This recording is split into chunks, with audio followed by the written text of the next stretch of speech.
What's going on, everybody? All right, we're back with some more Trails into Reverie. What's up, Cat the Gamer? We're gonna get right back into the game. As a matter of fact, I had something that I wanted to do here. I got a true rage from one of these things. I wanted to add it to.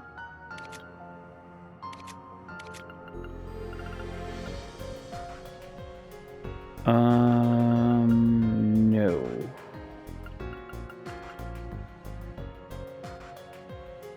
Crap. Nope. He has one.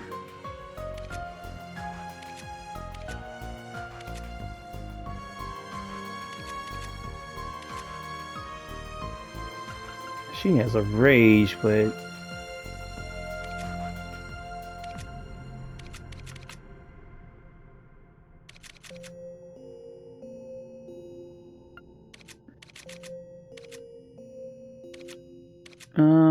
shoot. Yeah, I might give it to her.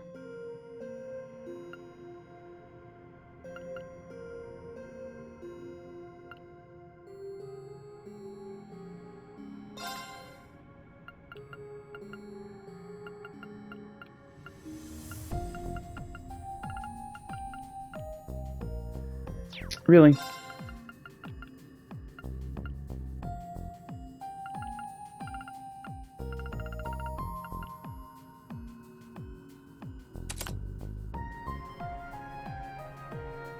Yeah, her evasion is great, so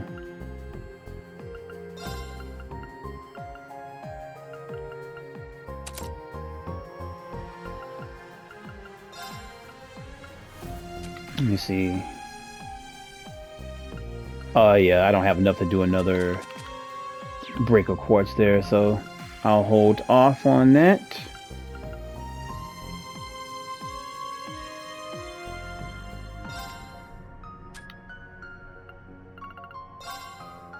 Oh, I do have that on fee. Interesting.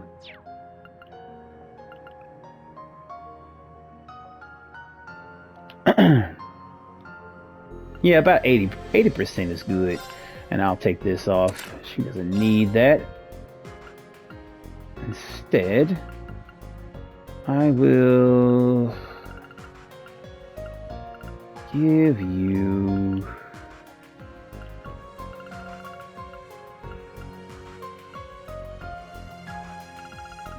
doesn't look like anything there.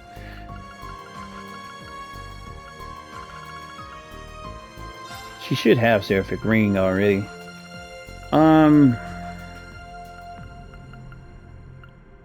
Can't give her that. Guess I'll give her a 7-fold. Yeah. That way she'll be able to impede without having to use her move. Her move costs like 80 to do anyway to impede, so yeah. Good substitute. Sorry about that. But we're gonna get right back to the Slap of Reminiscence, and we're gonna go through Memories Aglow. Hope you guys are doing well. If you're new to the channel, tap that like button, subscribe if you haven't. Sorry about the being in there. But we're gonna get right into it. Let's see what's up. 3 months after the Battle of Jormungand's end, well, they say Jormungand. Major Revel had sent me a confidential letter. I had no reason to decline the request within, and so I paid a visit to Valvlane Palace. Interesting. Could you give us some privacy? Certainly, Your Majesty. So this is it. This was my dad's study.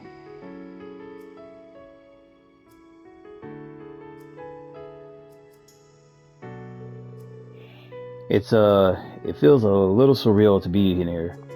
I understand how you would feel that way.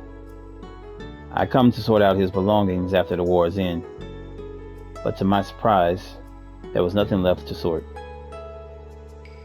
He was never one for displaying sentimental goods and the like, but I can only assume he disposed of what little he had beforehand. I can see that for him, yes. But if there's nothing here, what is it you said you wanted to give me in the letter? It would be something I found in the ashes of his fireplace. Was it a picture of his mom or something?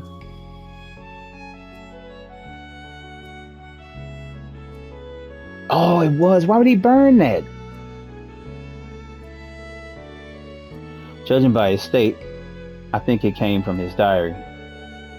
Nothing else remains of the diary itself, unfortunately, but I thought you should still have this.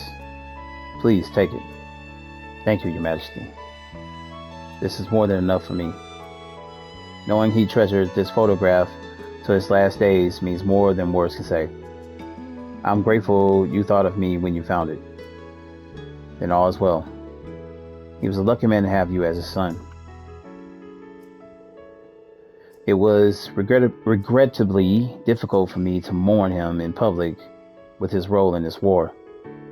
But I heard you were able to carve his name into the grave he'd made for your mother at your old home. Yes, I took the chance when I was nearby for the branch campus assignment. It's a quiet area of the suburbs, so I'd like it if he and my mother could rest in peace there. Gileath was a great friend to me, and a proud hero who lived in service of the Empire. I shall make it my business to visit the grave myself.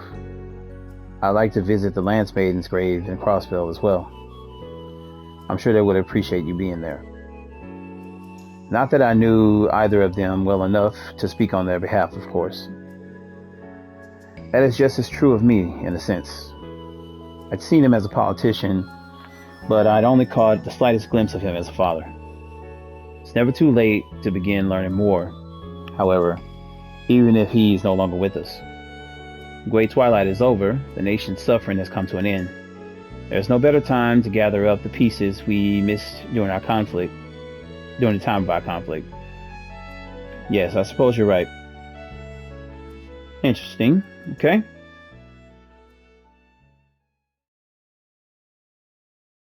Through memories aglow.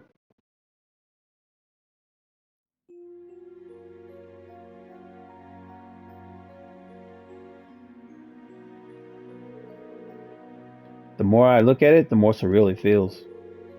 I saw something similar in the spectral moon mirror, but it's hard to imagine he used to smile like this.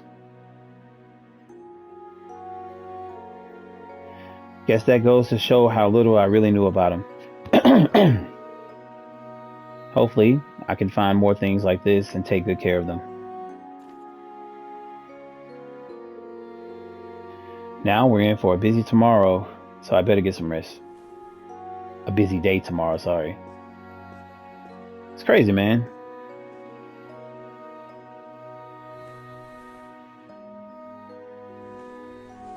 What sucks is that nobody ever knew what his dad had to go through. The hell?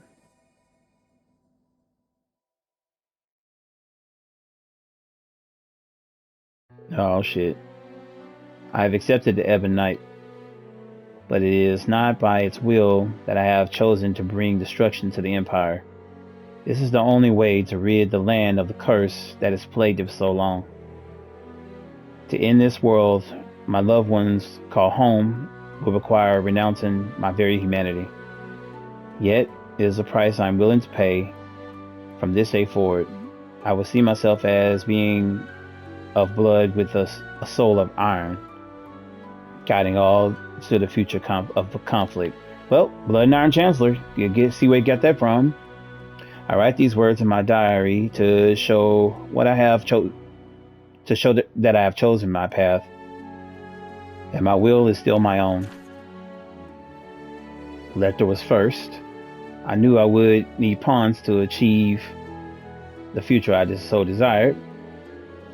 Not long after having this realization, did I happen upon a boy with the gift of precognition. His name is Lecter Arundel. What a funny twist of fate that he should be that man's son.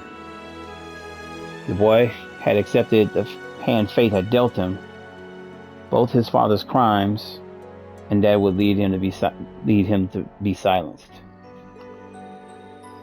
I've given him a new home as one of my pawns, given him a purpose in the form of revenge. Did I do this out of compassion and emotion I thought I'd abandoned, or as seeing him reminded me of the son I've turned my back on? His father's crimes came to be the whispers of the ebon night. There is no reason for the child left to carry such a weight and indelible sin. I know not whether his foresight has allowed him to see the ruin I aim to bring about, but regardless, he has accepted my offer with great interest.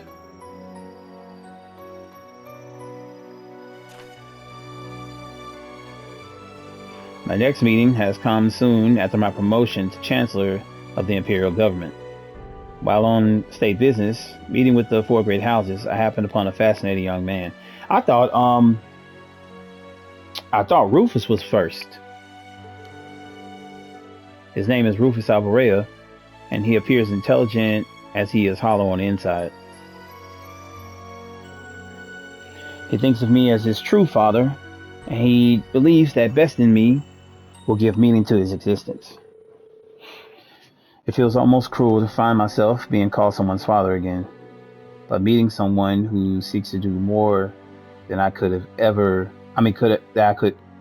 could has been a fine boon indeed. May he show me humanity's potential. May he prove we are not powerless in the face of the curse, nor are we simple pieces on a game board. I know calling himself an Ironblood, a son of mine, would not be enough to satisfy him. Perhaps, once he finds the answers he seeks, he will be fit to lead in the times to come. Interesting.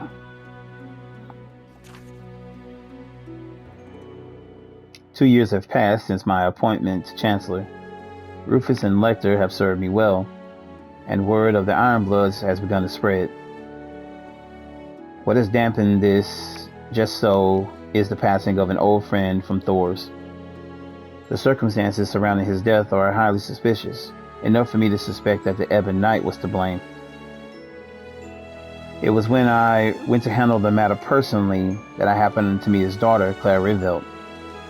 In a clear manifestation of the Ebon Knight's dreaded hand toying with Erebonian lives, the tragedy had awakened a peculiar gift in her, a kind of enhanced cognition.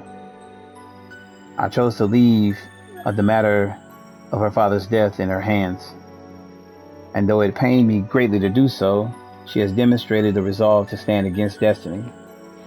Thinking this meeting to also be fate, I've invited her to join the Ironbloods as well. What she will discover on this road to ruin, I do not know, but on behalf of my friend, I am here to bear witness as she finds it. Interesting. So he thinks all this stuff that these evil deeds that people did was like something done by the Ebon Knight. Like how these people just like I think because Claire's uncle like sabotaged the brother, got him killed, things like that. It's very interesting. Very interesting indeed. Now you think about it, because some of these horrors and stuff have happened to people in their lives. It does question, like, damn, was somebody that evil? But maybe it was effects of the curse, like very early curse stuff. So makes you wonder. I visited Jurai, and after negotiating with its mayor, it was agreed that it would be taken as a province of Erebonians. And around that time, who should show as if she had been waiting for this moment all along but my dear friend. I heard she was calling herself the Steel Maiden after accepting a position in the society. But when talking to her, she was the same as I remembered. She still thought to express concern for my well-being. With Jirai now under imperial rule, the seeds of the curse have begun to blossom. The stage will soon be set for the rivalries. So he knew about this a long time ago. When I told her this, she left without saying much more. She deserves so much, for what she has endured. I wish I could have let her know, but perhaps she too would prefer to appear strong.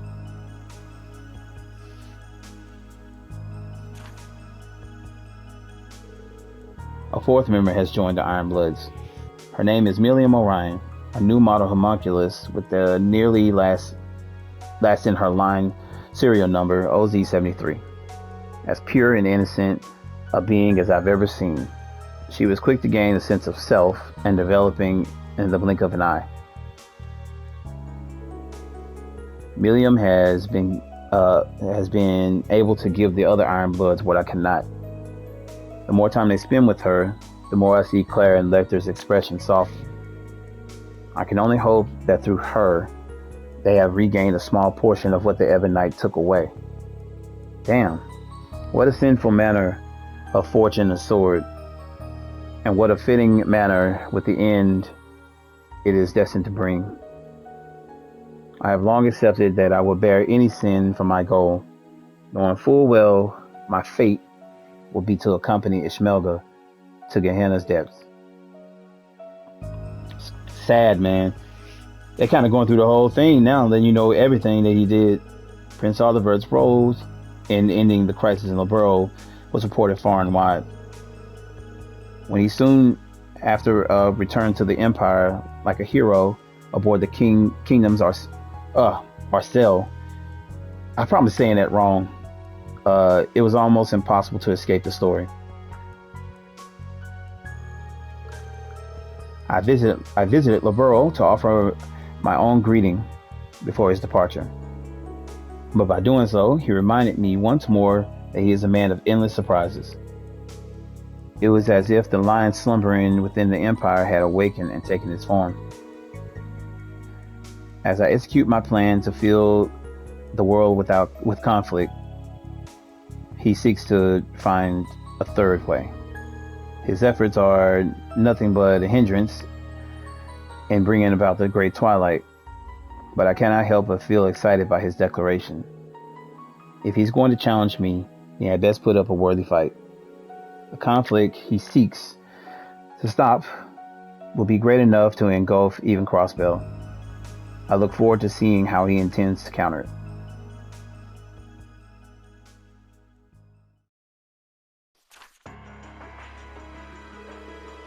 I received word that students from Thor's Military Academy will be coming to the capital on a field study, and among their classes, Class 7 was a familiar face. I've been given updates on his growth from Teo and Claire, but it was the first time I had seen him as a young man.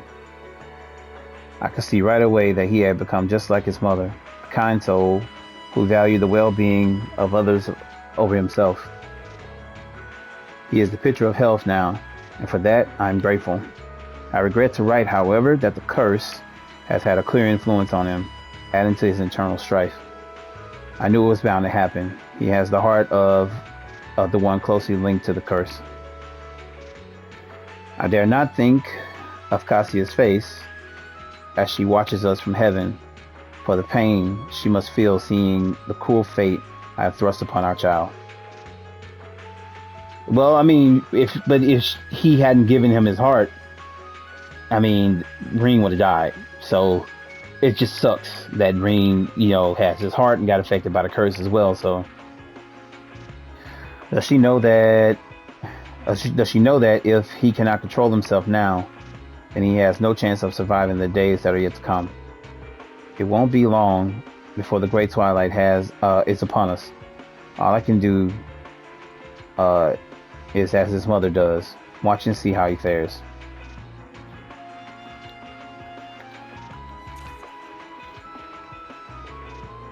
October 30th, the newly independent Crossbell destroyed our guerrilla fortress. As foretold in the Black Records, this led to Erebonia declaring war on Crossbell. There was one development, however, that I did not foresee. Cor Armbrust, grandson of Jiraiya's mayor. He was but an ordinary boy on the surface, belying the searing vehemence beneath his skin that gave him the strength to match even me. Though everything has been proceeding as planned, He has allowed me to see the heights of humanity's potential for the first time in a long while. At the same time as this developed, another came to be as I had feared it would be. Reen Schwarzer has accepted becoming an awakener for Valamar. The Ebon Knight's power grows even greater as the civil war rages on. The Ashen Knight may be quite capable, but without sufficient resolve, it will fall against the Ebon Knight with ease. As the one who thrusts this upon you, I doubt you would ever want to hear this from me. But only you can change your course. I dearly pray you find the will to fight against your fate.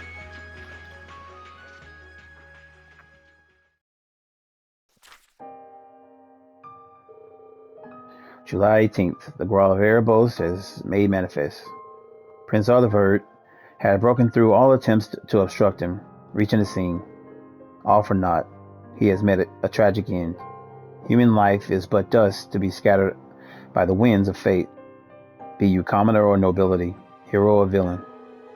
Even he was no exception to the rule and fell like any other. His loss is a deeply tragic one, for I had thought him uniquely capable of rebuilding the empire after the Great Twilight's end. Interesting. The wings of the hero have broken, and in the despair that followed, the sword of end was swung at last. With Milliam's grievous demise, the final restraint chaining Reen has been unbound. He has been consumed by the curse, becoming the sacrifice decreed by fate so long ago. I nearly thought he would succeed in suppressing its hold on him with how long he fended it off. It may be for the best that he will live through this miserable period as a mindless ogre. By the time he returns to his senses, the Ebon Knight and I will no longer be of this world. I should ask that he be able to rest until the rivalries have reached their climax. Man, this is crazy. September 1st, Operation Jormungand and the final rivalry is now upon us. Though he fell to the fiery depths of despair, Reen rose from the ashes and has since fought valiantly for my defeat. The curse's power is at its peak, and still he prevailed. I can hardly believe how much he's grown. His friends may have played a part in this, but that alone does not explain it. What has elevated him to heights beyond prophetic imaginings? I wish I knew. As much as I wish I could have learned it by watching over him as a father.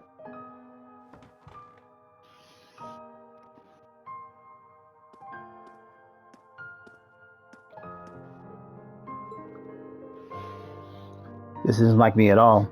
I shouldn't be losing myself at such a critical point. Should he somehow defeat me, my son will be forced to bear the full weight of the curse's power. Yet, if he has the strength to oppose me, then I will take it as my first and final paternal duty to see him wrest it from my grasp. To hope for miracles in this world is a fool's errand. Still, Goddess, are you so merciful as to lend your ears to one such as me?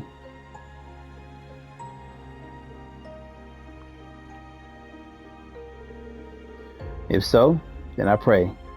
Please, oh shoot, sorry. You said it pretty fast.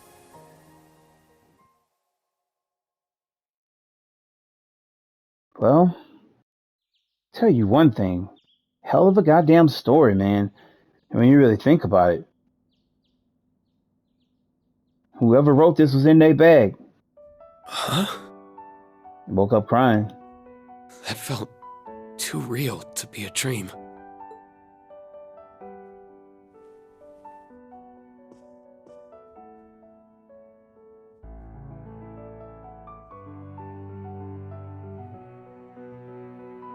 I could be wrong, but I think I'll trust my gut on this one.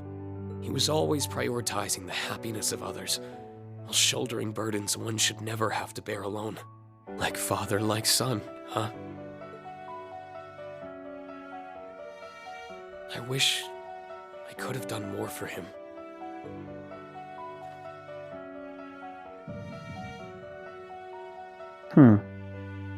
Right.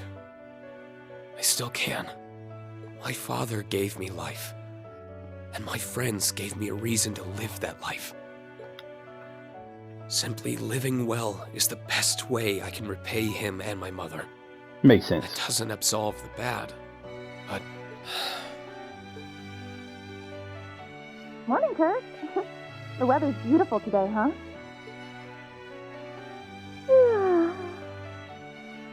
I'm so bad at waking up early. Good morning, Yuna. Alfina. And what a coincidence. You, Jay, and Ash are coming out at the same time. A new day, a new diet to treat myself cute for the inspector. Oh, I God. finished on way too much sugar last night. Thought I could sneak out before you guys. No skipping out for you, grumpy guy. Now let's get to running. Time to start the day. That boy ain't get a shower or nothing. Just woke up funky and just like... I'm just flicking around.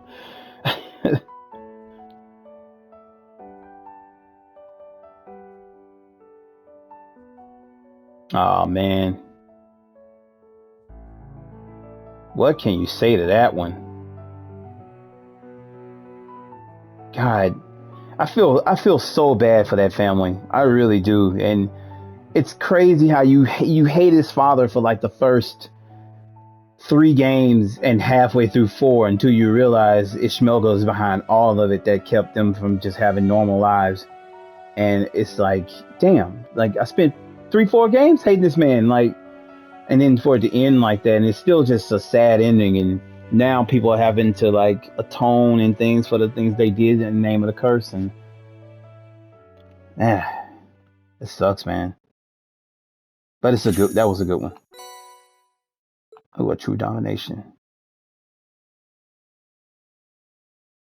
Take that. All right. Well, that certainly was one. All right, I'm gonna go ahead and end here. This is a rather quick one, but we come back. We'll be heading back into the stratum. We want to finish up, and there's one more that comes after that, and I will do. This is the secret ending. I'll do that, and I'll do that one once we come back from doing the stratum and defeating the final boss. And yeah, other than that, that's pretty much it with those. And you'll see, I'll get like the trial door things and stuff like that. But executing recovery program. Thank you guys for rocking with me. I appreciate everybody checking out the vids as always. If you're new to the channel, tap that like button, subscribe if you haven't, and I'll see you all in the next one. Peace.